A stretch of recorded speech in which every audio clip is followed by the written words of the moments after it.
actualidad, tertulias, música, ocio, CVB Radio, el Club de la Vida Buena.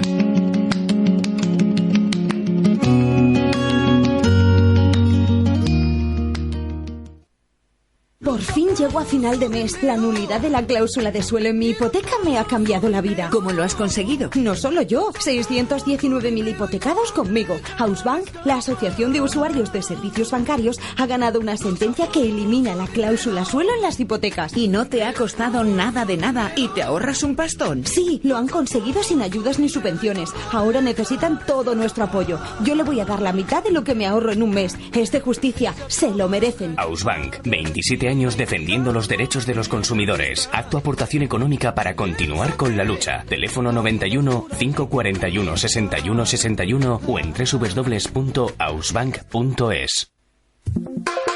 El mercado y el dinero con Javier Castro Villacañas. En el control técnico, Alfredo Matarrán.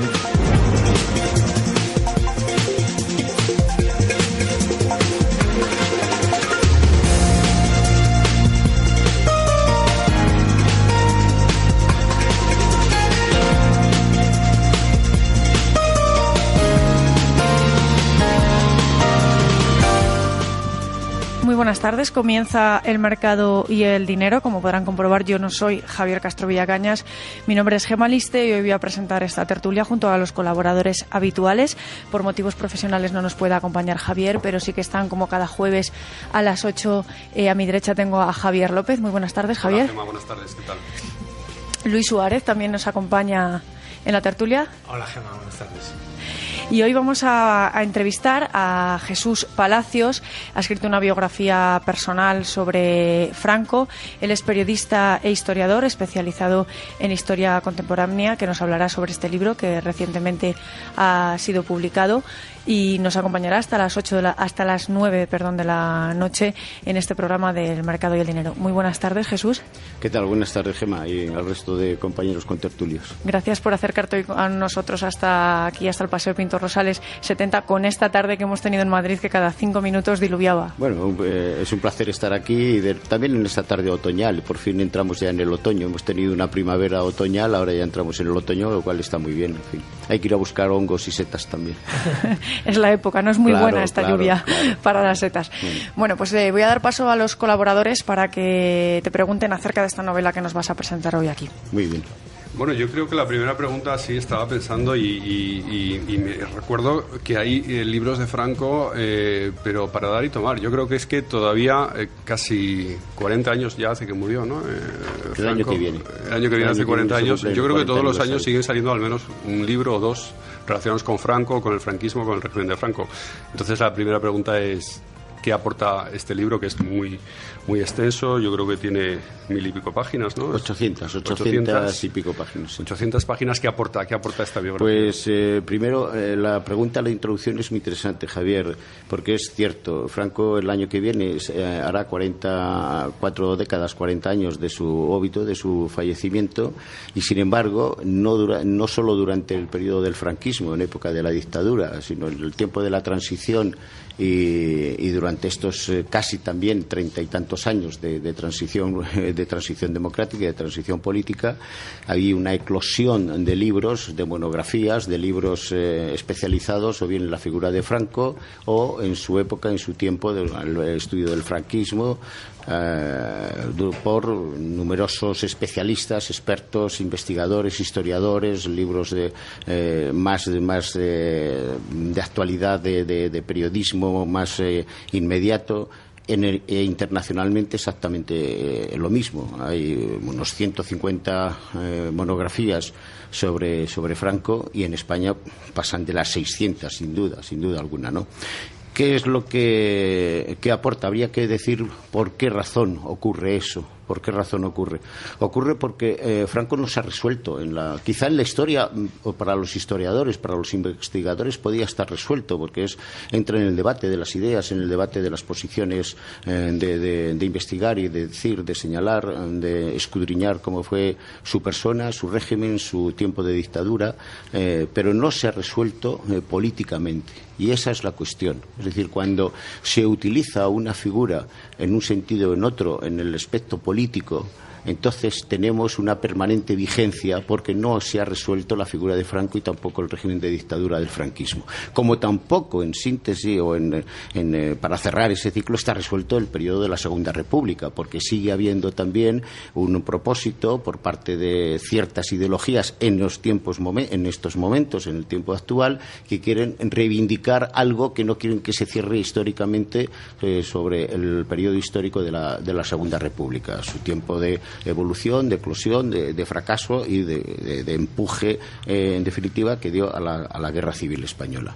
Es eso, es el permanente criterio de lanzar al otro, a la figura de Franco, como si fuese el sucesor, el heredero del franquismo.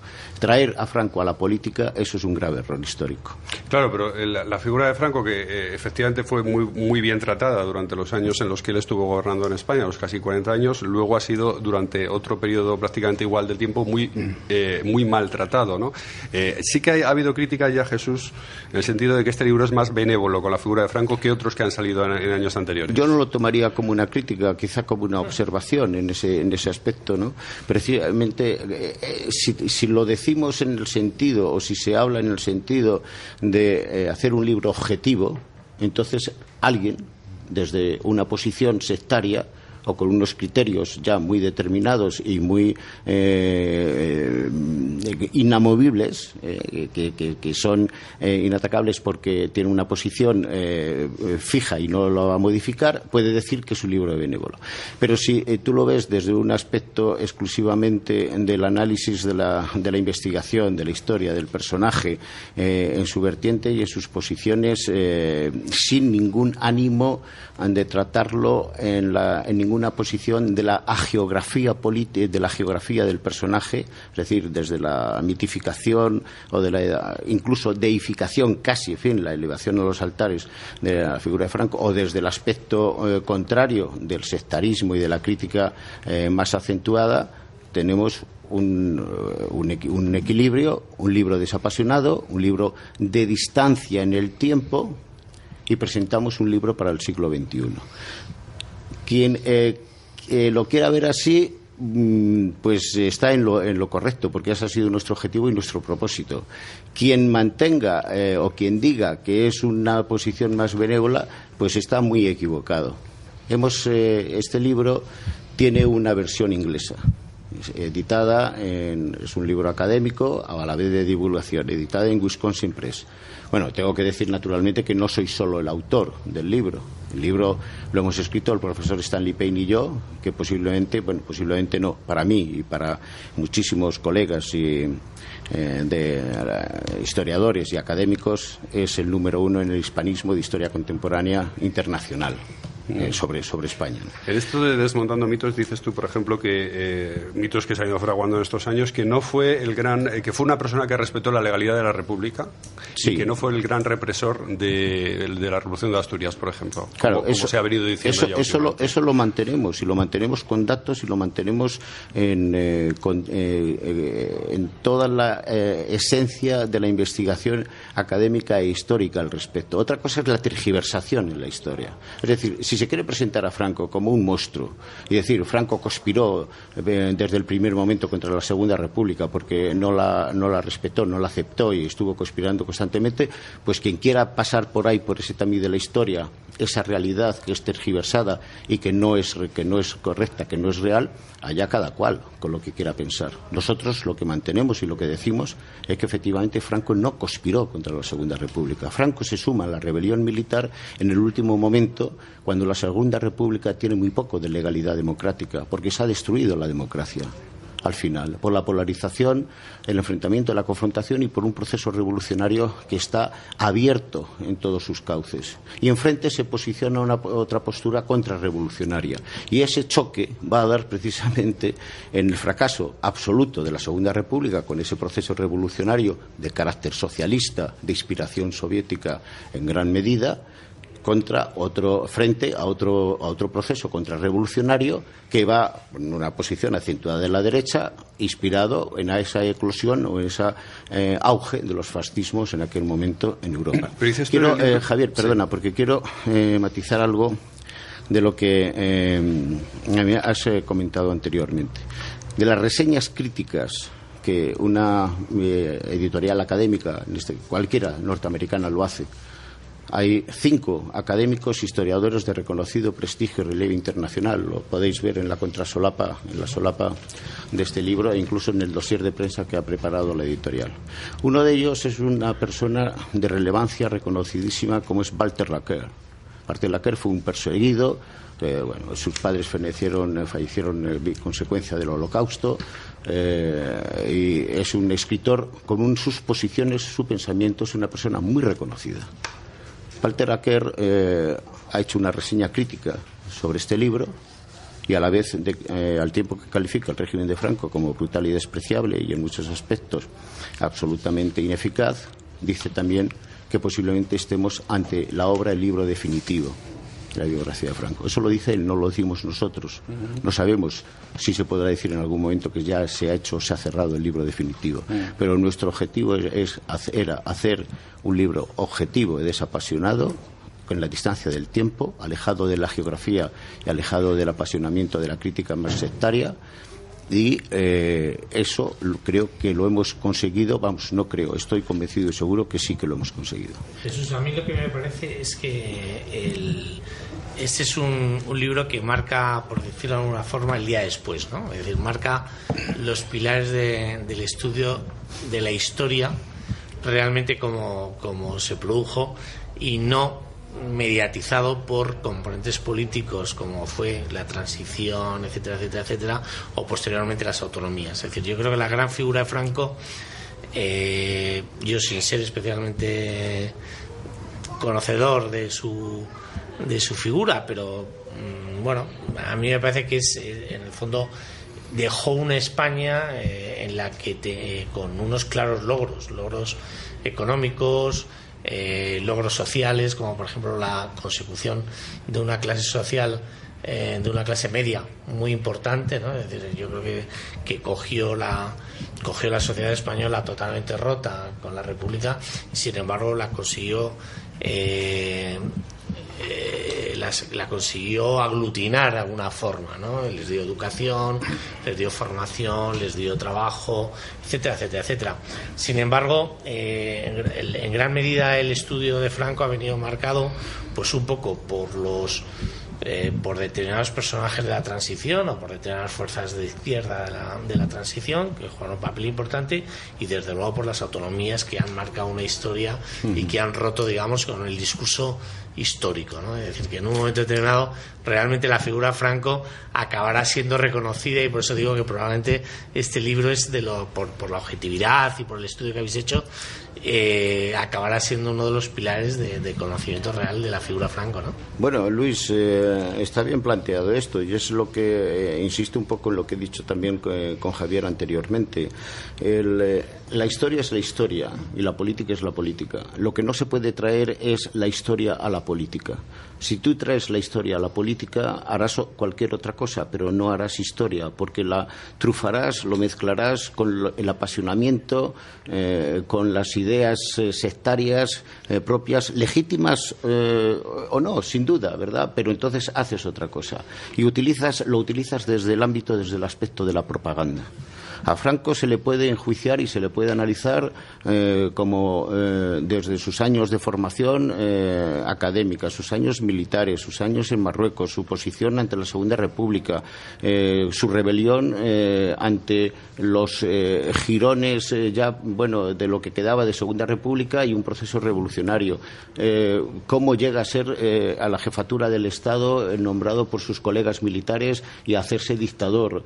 Cómo en el mes de agosto él decía: soy partidario de las dictaduras, en el mes de agosto de 1936, de las dictaduras cortas, para llegar después a consolidarse como dictador absoluto y estar casi 4 décadas con un poder que nadie le pudo discutir en modo alguno, y que no tuvo tampoco oposición, salvo una muy pequeña del Partido Comunista y de las guerrillas durante algunos años.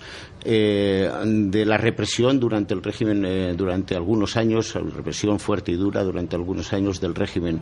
Su actitud, su tentación para configurar un imperio africano para España y su tentación de acercamiento con el eje, con Hitler, y para incorporarse al lado del eje en la Segunda Guerra Mundial.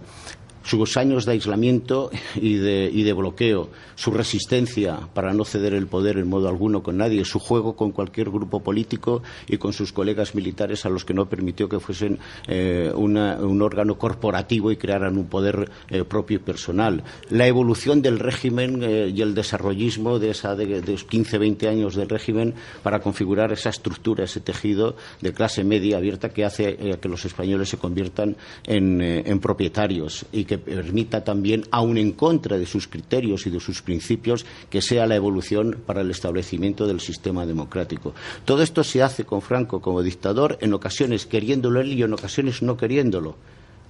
Hay un hispanista alemán, Bernecker, que establece 3 tipos de causas que se dieron a lo largo del régimen de Franco durante todos esos años, durante los 4 decenios. La evolución del régimen en función de los objetivos, de las causas que él buscó, el régimen buscó y logró o consiguió. Lo que no deseó, pero tuvo que aceptar como hecho consumado porque vino, y lo que en modo alguno deseaba ni quería, pero al final se impuso, ¿no? Bueno, el cambio que se produce en España, el cambio de moneda en la paridad en el año 57-59, que se abandona totalmente ya lo que quedaba de autarquía y pasamos con el Fondo Monetario Internacional, con el cambio de la paridad de la peseta dólar y a estar dentro de las estructuras ya financieras internacionales y el gran desarrollo de 2 dígitos que España creció con bastantes décadas de antelación con el modelo chino, régimen de dictadura autoritario también, ¿verdad?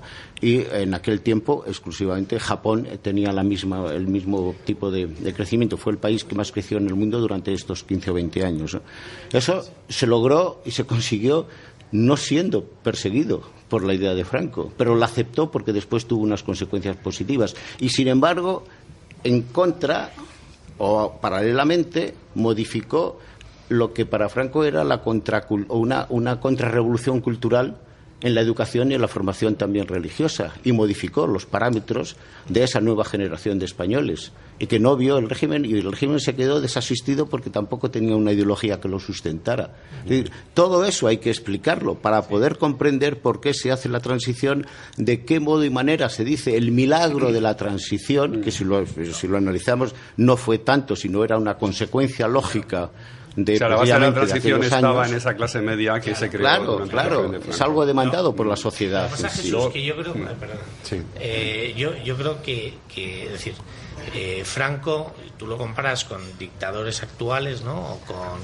o con dictadores coetáneos con Franco, pues como puede ser Fidel, o puede ser, bueno, más moderno, Chávez, o alguno de esos, por cito esos, ¿no? Es decir, Franco lo que sí que demostró fue una capacidad de adaptación a los cambios geopolíticos mundiales importantes, es decir, porque Franco empezó en el año 52-53, no creo, a negociar con los americanos, ¿no? Hasta que se llegó al 57 a reconocer ya un poco a que se establecieran las relaciones diplomáticas y empezara el desarrollo español de los 2 dígitos, etcétera, ¿no? Es decir, y a partir del año 57, bueno, pues a partir del año 60 y pico se confió a los del Opus Dei que eran desarrollistas, que desarrollaban políticas de desarrollo, una política internacional más abierta, etcétera, etcétera, etcétera. Es decir, que Franco, en cierto sentido,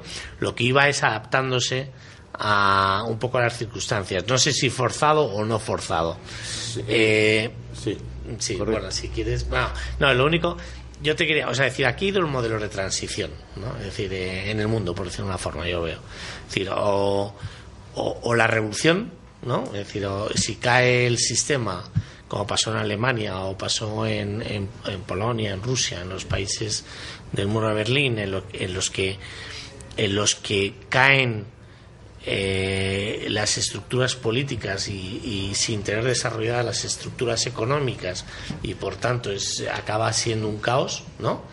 O quizás, bueno, a lo mejor el modelo español o el modelo chino, es decir, primero desarrollo la economía, creo las clases medias que me garantizan la tranquilidad no revolucionaria, por lo que tú decías, porque acaban siendo propietarios, acaban teniendo un empleo, tienen formación, la gente sabe lo que se juega, es decir, no son unos insensatos como por ejemplo Marx el otro día, no, es que se abren grandes incertidumbres con el referéndum. Pues eres un insensato, porque en este país y en cualquier país del mundo lo que no necesitas son incertidumbres, ¿no? Lo que necesitas más o menos tranquilidad.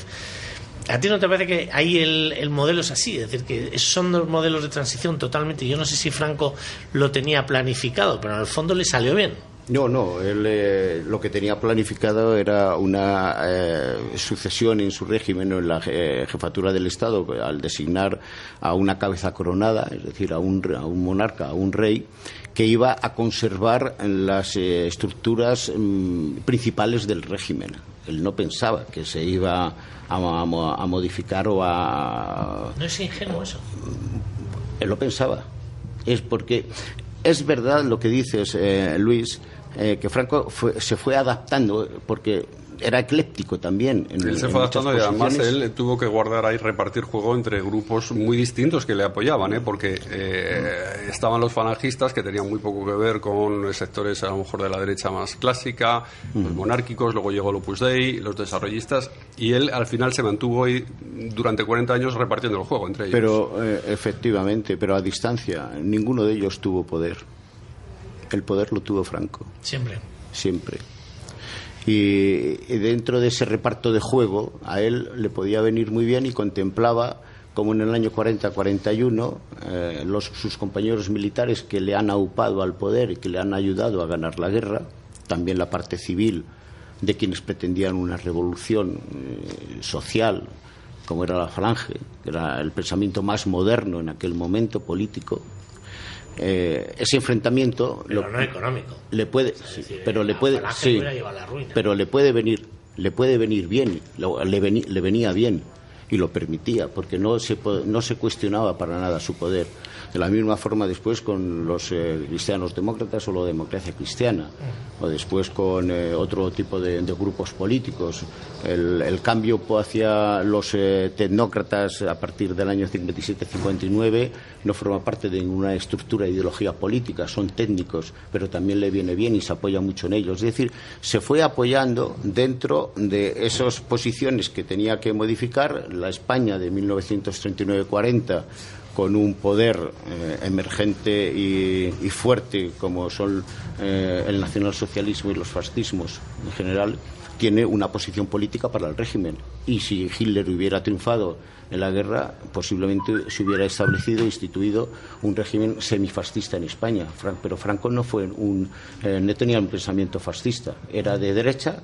No era tampoco de extrema derecha. Vais a decir en el libro que no era un reaccionario de ultraderecha, como se ha ido cultivando durante estos años. ¿Cuál era la ideología de Franco? Era conservador, estaba en las posiciones más neotradicionalistas, un conservador católico, tradicional en ese aspecto, y fue cogiendo algún pensamiento que en algún momento tenía una posición vigente importante. Pero, por ejemplo, el régimen que lo llegó a definir con el Partido Único, Falange Española Tradicionalista de las Jons, jamás pensó poner en marcha un proceso político de falangista. Tomó algunas cosas, algunas de la parte económica, por ejemplo, o tomó también la parte económica de la autarquía, era un poco adaptada también de la parte italiana, del fascismo de Benito Mussolini, ¿no? Pero en cada momento, dentro de esa posición ecléctica de principios que pueden ser cambiantes, se mantuvo firme en una posición de pensamiento, y eso es lo que él creía lo que él pensaba que se iba a consolidar permanentemente, incluso después de su muerte, y que no lo iba a modificar. Las posiciones de su anticomunismo, el régimen autoritario, y que su posición frente a la democracia. Él no creía en la democracia, él ve cómo se destruye la democracia en la Segunda República y cómo se cuestiona también en los años de la Segunda Guerra Mundial. Y aunque triunfen los aliados, piensa que el régimen democrático tiene su tiempo y que hay otra posición de bloque con un revolucionario como es en el mundo del este, comunista, y que ha triunfado en gran parte del mundo, y cree que incluso la propia democracia va a evolucionar hacia los parámetros de su régimen. Eso lo llegó a pensar. Decías, ¿eso podía ser ingenuo? Bueno, lo llegó a pensar, y también llegó a pensar que aunque él veía y no podía negar unas evidencias de que la sociedad estaba cambiando y que incluso se quedaba desarmado porque no tenía un andamiaje, una estructura, ni el partido político no era más que una burocracia de cáscara vacía, no existía Falange como tal, o la posibilidad de una ideología política que lo sustentara, fracasa en el año 56. Y los intentos de dar una estructura de constitución basada en eso también fracasan, y se va hacia un estado burocrático administrativo. Por lo tanto, el régimen tenía su tiempo tasado, porque es la dictadura de un militar, no fue nunca la dictadura militar. Pero a él le gustaba decir que era un dictador, porque él luego sí que él hablaba de que su régimen no era una dictadura. En los discursos de Franco hablaba de esto, de una democracia orgánica, esto, tal. Entonces, como él luego quería plantear a la gente como que aquello era algo institucionalmente, incluso hasta democrático, según los parámetros que él utilizaba, claro, aunque evidentemente era una dictadura. Él llega en su momento, en algunos en corto tiempo, sí se califica como dictador, heredero de Miguel Primo de Rivera, que con todo el nombramiento de título se le designó y se le llamó dictador, y ha quedado en la historia con el título de dictador. Franco en el principio tampoco le molestaba que le llamaran dictador. Después esto, claro, fue modificado y cambiando, era mucho más la herencia de los títulos del caudillo, del caudillaje, y por lo tanto que se le llamara caudillo en sí. Cuando se va modificando y tiene que normalizar o presentar un maquillaje distinto su propio régimen y ocultar la parte de Falange, o decir cómo definir su régimen, pues echa mano de aquel que se articuló como democracia orgánica, sí, e intenta, que en definitiva era algo que venía de la izquierda, sí, el concepto de democracia orgánica. Y bueno, pues él lo aplica diciendo: nosotros tenemos una constitución de democracia orgánica, que es un régimen abierto, aunque naturalmente, en fin, no existía la participación política, ni las elecciones, ni ninguna posibilidad más que fueran dentro de los cauces de participación que se había articulado dentro del régimen. Vamos a ir un momentito a publicidad y ahora enseguida, Luis, volvemos al mercado y el dinero.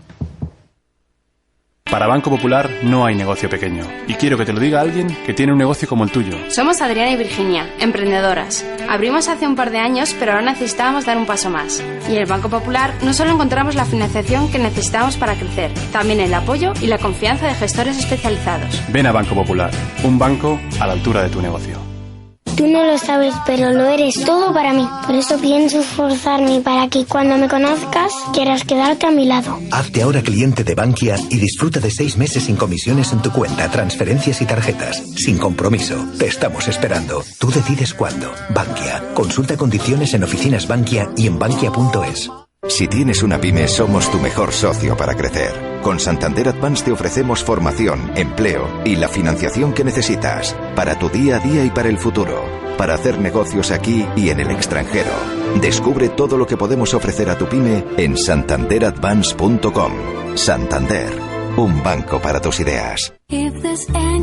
Con el seguro del hogar, la financiación de tu alarma Securitas Direct y el seguro de salud Adeslas te sentirás triplemente protegido. Y si los contratas antes del 2 de noviembre tendrás 3 meses gratis. Consulta las condiciones y características de la promoción en lacaixa.es. La Caixa, tú eres la estrella. Si juegas al baloncesto puedes meter un tiro libre. Con técnica, un triple. Con talento, desde el centro del campo. Y de campo a campo. Puede parecer imposible. Para Caser es cuestión de confianza. Caser Seguros. Seguros de tu confianza. Empresa colaboradora de la Copa del Mundo de Baloncesto 2014.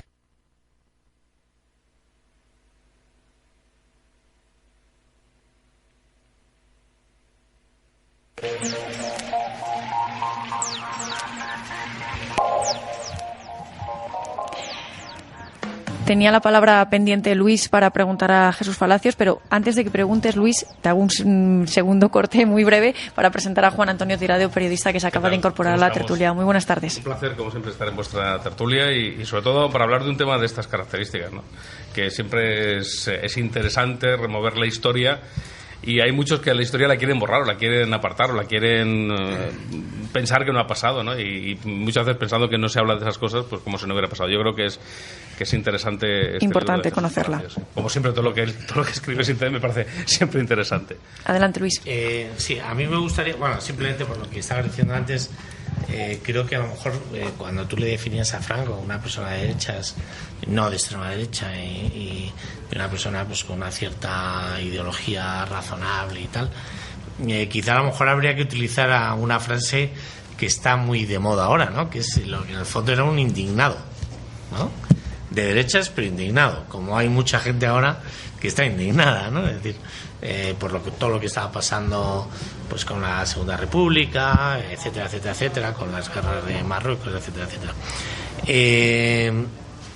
A mí me gustaría preguntarte una cosa, es decir, al final, ¿cómo aguanta realmente el régimen? O sea, o Franco, vamos, desde el año 45 hasta el año, ¿qué? 55, que es cuando realmente, o antes, al año 52, es decir, cuando realmente está hay mucha presión política por parte de los ganadores de pues, ingleses, franceses, americanos, etcétera. ¿Cómo aguantaron? Bueno, él resiste, desde luego, porque tiene muy claro los antecedentes de Miguel I de Rivera. En el año 40, él piensa hasta el año 43, 44, que todavía Alemania, por lo menos en el 43, puede ganar la guerra. Empieza ya a cuestionar, después del desembarco de Normandía, que Alemania pierde la guerra, pero todavía piensa que Alemania va a quedar en unas posiciones como parecidas a la Primera Guerra Mundial, es decir, que no va a ser sepultada totalmente, ni troceada, ni invadida, como lo fue, y que sería con un armisticio y con una pax establecida entre los aliados y Alemania. Entonces piensa que no va a tener unas consecuencias tampoco tan a medida. Claro, él se ha jugado sus posiciones. Él piensa que en el fondo que Hitler va a ser el gran justiciero, y deposita su confianza para conseguir ese imperio que quería para España. Y estuvo durante unos años dentro de esa gran tentación. Pero a medias, ¿no? Porque incluso tenía algún proyecto sobre Portugal también, ¿no? Sí, efectivamente. Lo podemos comentar. Le quería, pero no le quería. No, pero eso formó parte después, cuando Hitler no le concede, porque no está porque piensa que es más positivo para él el pacto con la Francia de Pétain y de la Francia de Vichy, de Laval y de Pétain, y que España ofrece menos en ese aspecto, pero le interesa desde luego para cerrar el estrecho de Gibraltar y bloquear mucho más a Inglaterra, para pedir también un armisticio. Él no quería destruir Inglaterra, porque su intención no era la guerra en el oeste. Él se ve forzado a la guerra en el oeste. Su objetivo era la Gran Germania, Rusia, y la destrucción del imperio bolchevique y de la Unión Soviética. Ese era el objetivo de Hitler por encima de todo. Bueno, los aliados, con el triunfo después de Yalta y de Potsdam, Stalin sobre todo, con la anuencia de Truman, sí quiere descabalgar a Franco del poder, pero en la primera parte de la conferencia, que todavía está presente Churchill, lo frena, porque ve en perspectiva de que si Franco cae después de la Guerra Civil Española, la restitución de una monarquía en la figura de Don Juan no va a impedir un proceso revolucionario de nuevo y el establecimiento de una izquierda revolucionaria en España. Por lo tanto, una nueva guerra civil. Y insiste mucho en que no se lleve a cabo, que Franco caiga que se ha desalojado del poder. Entonces, lo que entramos es en un proceso de bloqueo, de aislamiento, de crítica, de denuncia sobre el régimen, pero que fue tamizado tampoco. Es decir, no fue algo tremendo. Sí, no se le invita a formar parte de la Constitución de las Naciones Unidas, de la Carta de San Francisco, en fin, no entra en ninguna cosa de estas. Ahora bien, paralelamente con esto, no es que Churchill diga se ha establecido en Iron Curtain, en fin, una gran cortina de hierro se extiende por Europa, ¿no? En la conferencia que da en Fulda y demás. No, es que naturalmente hay una gran guerra fría que piensan que, en definitiva, un régimen como el de Franco puede ser un valladar o puede contener, si es que los soviéticos y Stalin se decidiera a pasar más allá de Berlín. Y en ese caso, aunque los británicos dijeran nos apesta el régimen de Franco, y eso son posiciones que se van tomando a lo largo de 1947-48. El gran cambio se produce en 1948. El informe de George F. Kennan es fundamental para modificar, hace unos informes sobre la Unión Soviética y modificar también el criterio sobre Franco, y cambia el concepto, por un lado, de Truman y también de los británicos, de los laboristas británicos. Y dicen, aunque no nos guste, hay que entenderse con Franco. Todo esto se modifica plenamente en 1950. Y naturalmente, bueno, España en 1953 empieza ya a tener cierta presencia internacional. En 1955 es cuando va a entrar en la ONU, después de promover y de provocar, bueno, que no haya ningún impedimento para que su candidatura entre, pero en el año 53 se establecen los pactos con los norteamericanos y también el nuevo concordato con el Vaticano.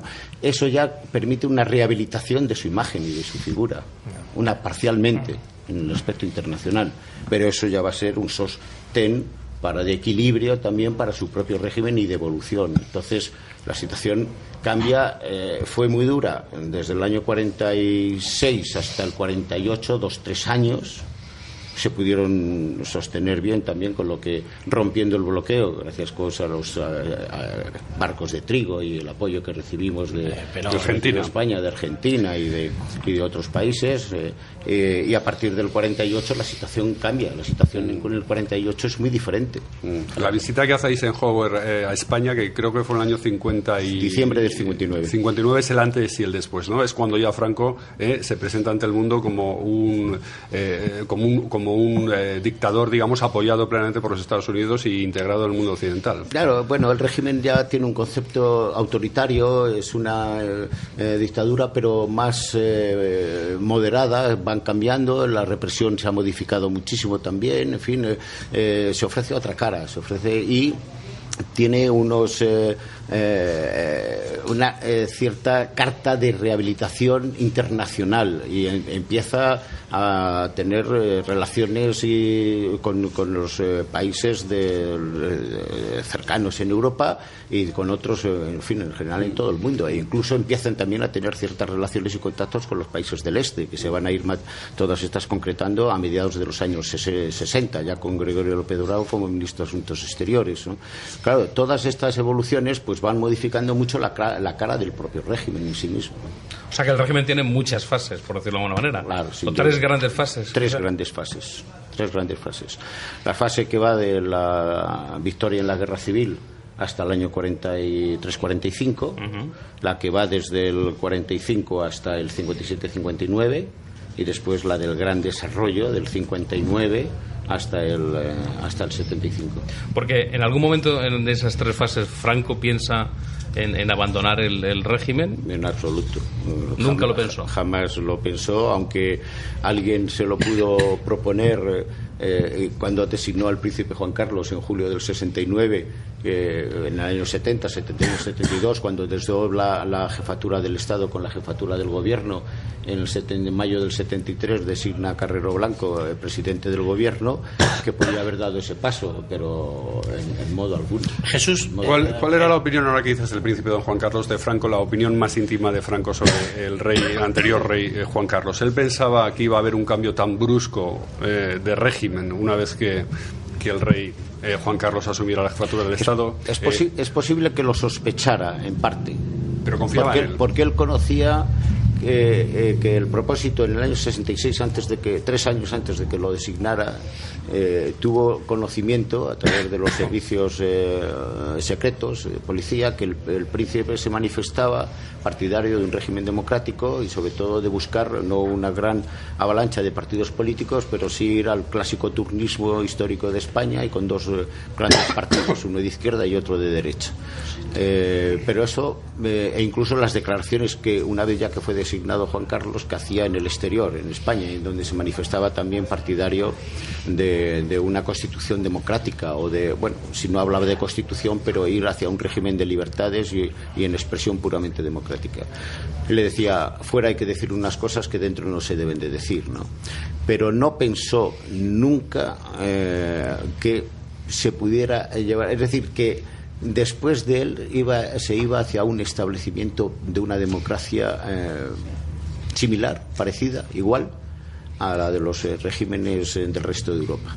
Lo más cercano a esto, que lo recogemos también en el libro, es las conversaciones que tiene con el general Vernon Walters cuando Nixon lo envía para preguntarle qué va a pasar después de su óbito, qué va a pasar después de su muerte.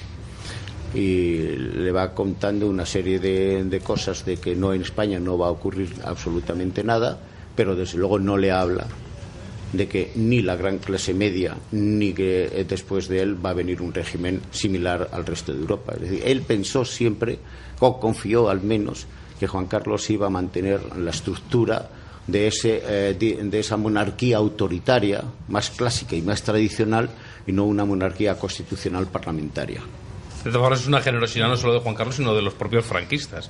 Digo el alcanzar la democracia, ¿no? Es algo que no se les ha reconocido en la historia, ¿no? Que los franquistas fueron los que renuncian a ello, ¿no? Pero Juan Antonio, fue una causa-consecuencia, es decir, de la causa, no quiero liarme con esto, de la causa causada, ¿no?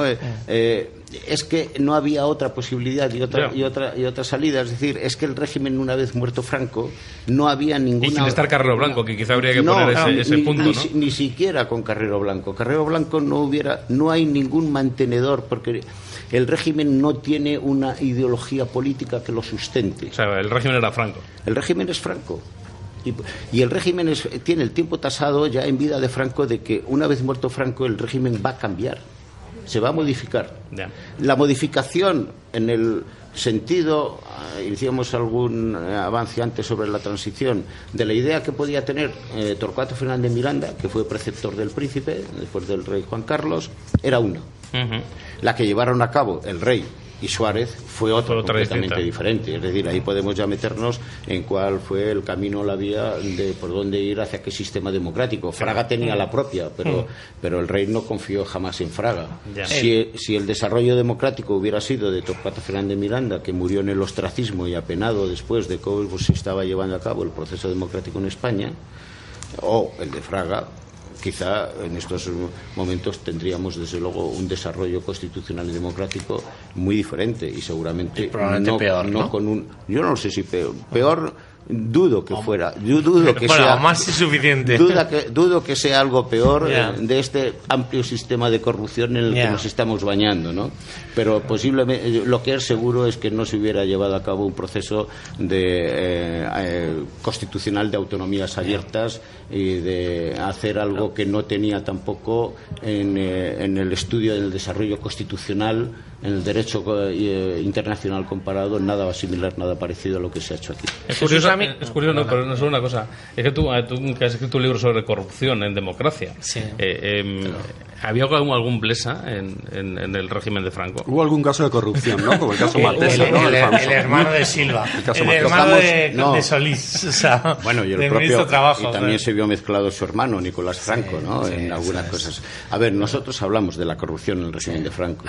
Y decimos que en algunas, y Franco conoció la corrupción y la compra de sus generales en el año 40, 41, 42 por el servicio secreto británico para impedir o retener, en fin, las ansias que podían tener otros de meter a España en la guerra dentro del eje, al lado del eje.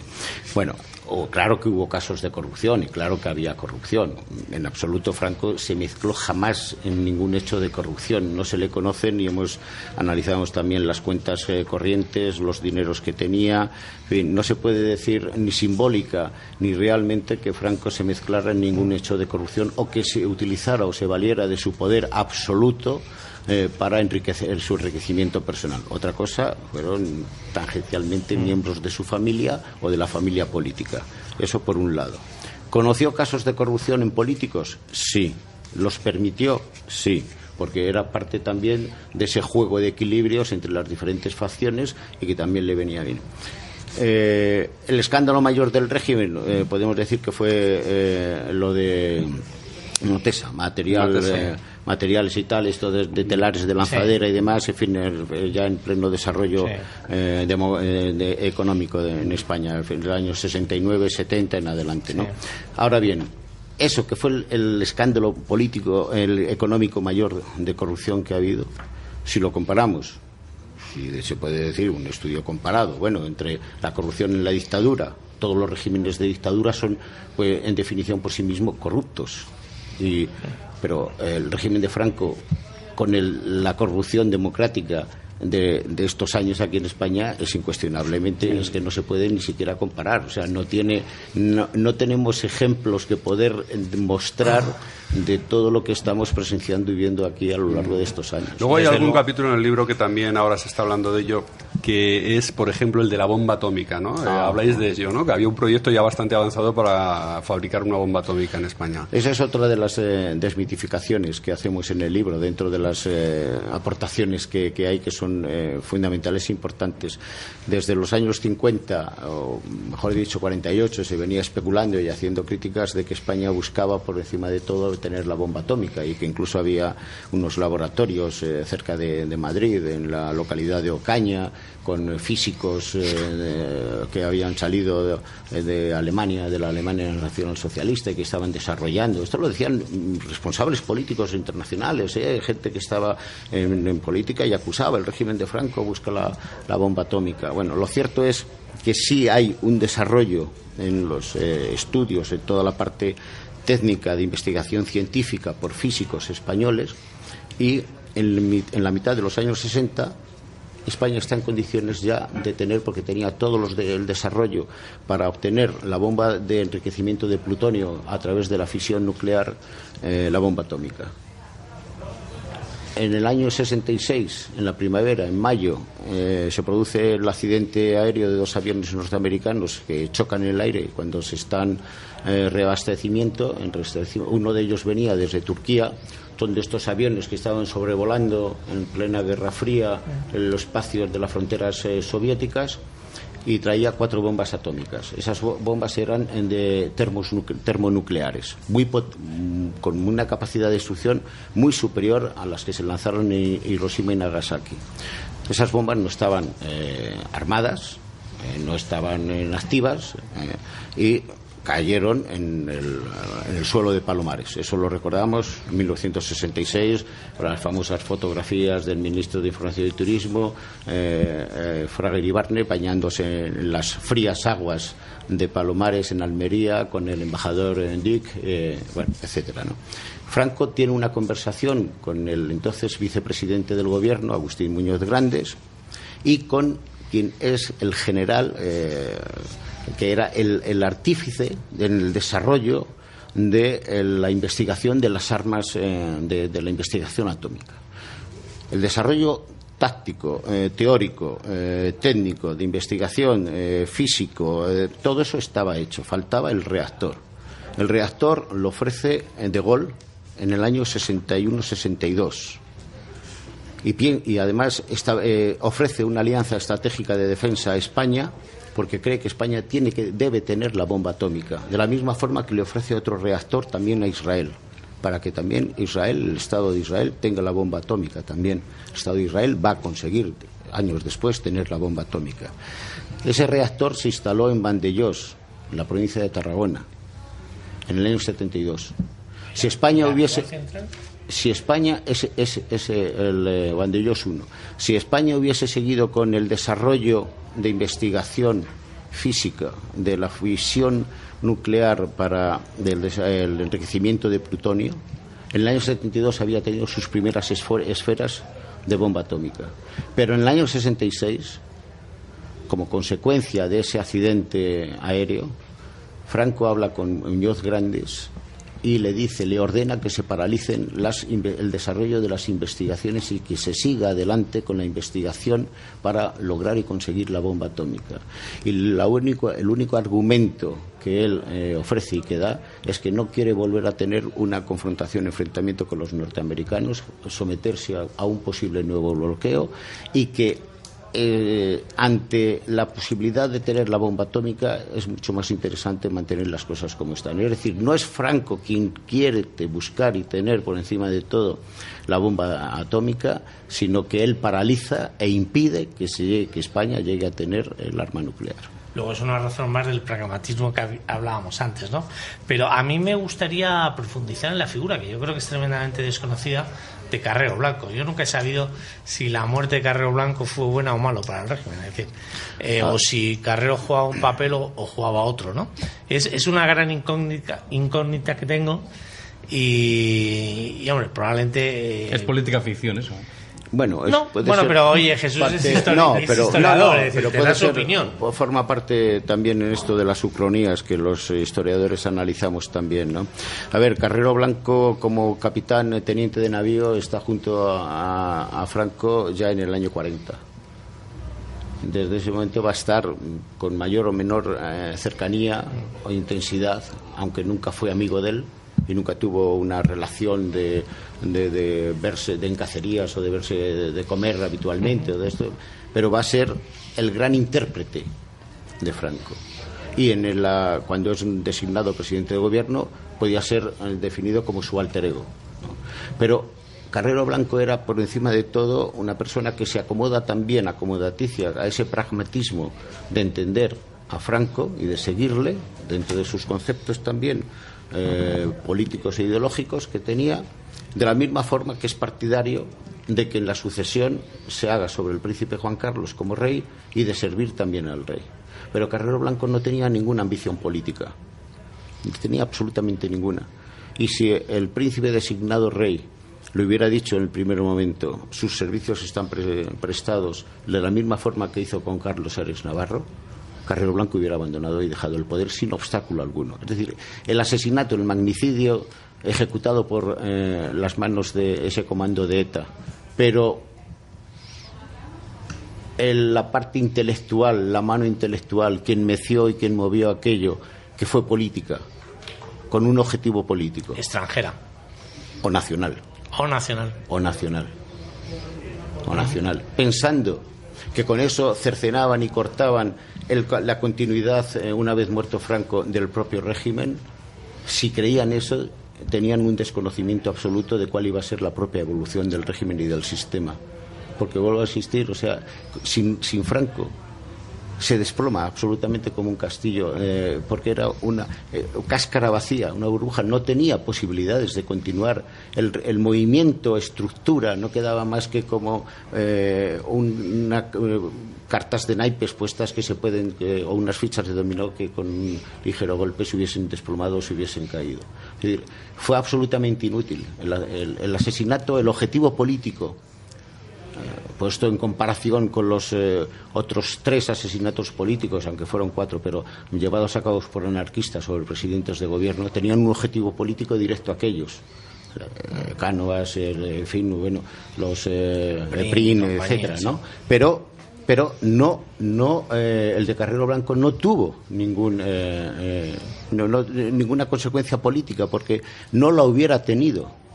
No lo hubiera tenido. Es curioso ese detalle porque mucha gente piensa precisamente que Carrero Blanco, si hubiera vivido la historia de España, hubiera sido otra distinta, ¿no? Sí. No tenemos tiempo para más ya, Luis. Yo tenía una última pregunta. Yo tenía otra última pregunta. Muy breve, por favor, porque estamos ya fuera de tiempo. Muy breve, Luis. Otra persona que así como Carrero Blanco, yo no sé si efectivamente estoy de acuerdo contigo de lo que has dicho, pero has mencionado una persona que era Arias Navarro, ¿no? Realmente, ¿en qué pensaba Franco cuando nombró a Arias Navarro? Está en el declive, en el ocaso, es algo que no controla él casi fue condicionado, aunque decide él al final, sin duda alguna, pero es causa de su debilidad y de que ya no tenía un control político sobre las cosas. La designación de Arias Navarro, naturalmente, que era un gobierno absolutamente débil, con una persona también muy pusilánime y débil, va a configurar ese último gobierno de Franco con, sobre todo, el gran drama y la gran traición que supone la Marcha Verde y el abandono de la forma como España deja al pueblo saharaui a merced de la invasión y de la entrega de un sátrapa como Hassan II, que con los acuerdos de Madrid se haga con el Sáhara Occidental, ¿no? Pero consecuencia de su final, ya no tenía capacidad política para poder decidir y tenía fuerza y vigor. Muchísimas gracias, Jesús, por presentarnos el libro, la biografía de Franco que has escrito junto a Stanley Payne. Me consta por las manos que se levantaban que quedan muchas preguntas sobre la mesa. Estas 813 páginas darían para otro programa. Sobra decir que estás invitado aquí al Mercado y el Dinero cuando quieras. Y siento, compañeros, me miran los colaboradores. Gracias a José Antonio Tirado, a Luis Suárez y a Javier López por estar hoy aquí en el Mercado del Dinero. Un saludo a Javier Castro Villacañas, que hoy no ha podido presentar, y os dejamos ahora con el programa, con los estrenos de la semana de cine. Good Morning Vietnam. Muy buenas noches.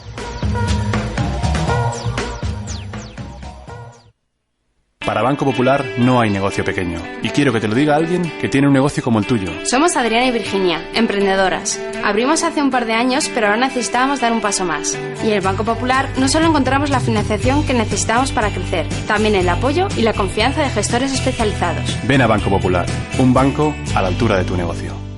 Tú no lo sabes, pero lo eres todo para mí. Por eso pienso esforzarme para que cuando me conozcas quieras quedarte a mi lado. Hazte ahora cliente de Bankia y disfruta de 6 meses sin comisiones en tu cuenta, transferencias y tarjetas. Sin compromiso. Te estamos esperando. Tú decides cuándo. Bankia. Consulta condiciones en oficinas Bankia y en bankia.es. Si tienes una pyme, somos tu mejor socio para crecer. Con Santander Advance te ofrecemos formación, empleo y la financiación que necesitas para tu día a día y para el futuro, para hacer negocios aquí y en el extranjero. Descubre todo lo que podemos ofrecer a tu pyme en santanderadvance.com. Santander, un banco para tus ideas. Con el seguro del hogar, la financiación de tu alarma Securitas Direct y el seguro de salud Adeslas te sentirás triplemente protegido. Y si los contratas antes del 2 de noviembre tendrás 3 meses gratis. Consulta las condiciones y características de la promoción en lacaixa.es. La Caixa, tú eres la estrella. Si juegas al baloncesto puedes meter un tiro libre. Con técnica, un triple. Con talento, desde el centro del campo. Y de campo a campo. Puede parecer imposible. Para Caser es cuestión de confianza. Caser Seguros. Seguros de tu confianza. Empresa colaboradora de la Copa del Mundo de Baloncesto 2014.